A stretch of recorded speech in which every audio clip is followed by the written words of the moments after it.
Mahilig sa basketball ang 10 taong gulang na si Daniel at nagsikap ang kanyang ina na magimpo para sa una niyang pares ng sapatos sa basketball. Tuwing gabi, umuuwi siya na ang kanyang jersey ay puno ng putik.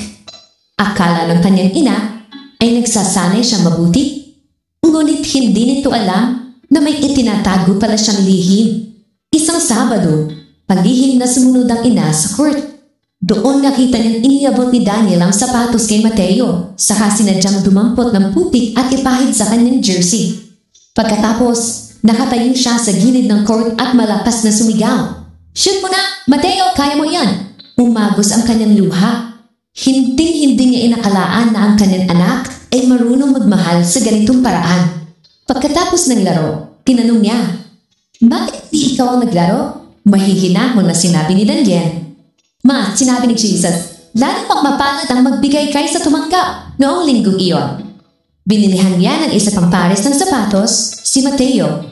Simula noon, tunay na silang naglalaro ng basketball ng magkasama. Kapag ikaw ay nagbibigay mula sa pag-ibig, personal itong pinararami ng Diyos.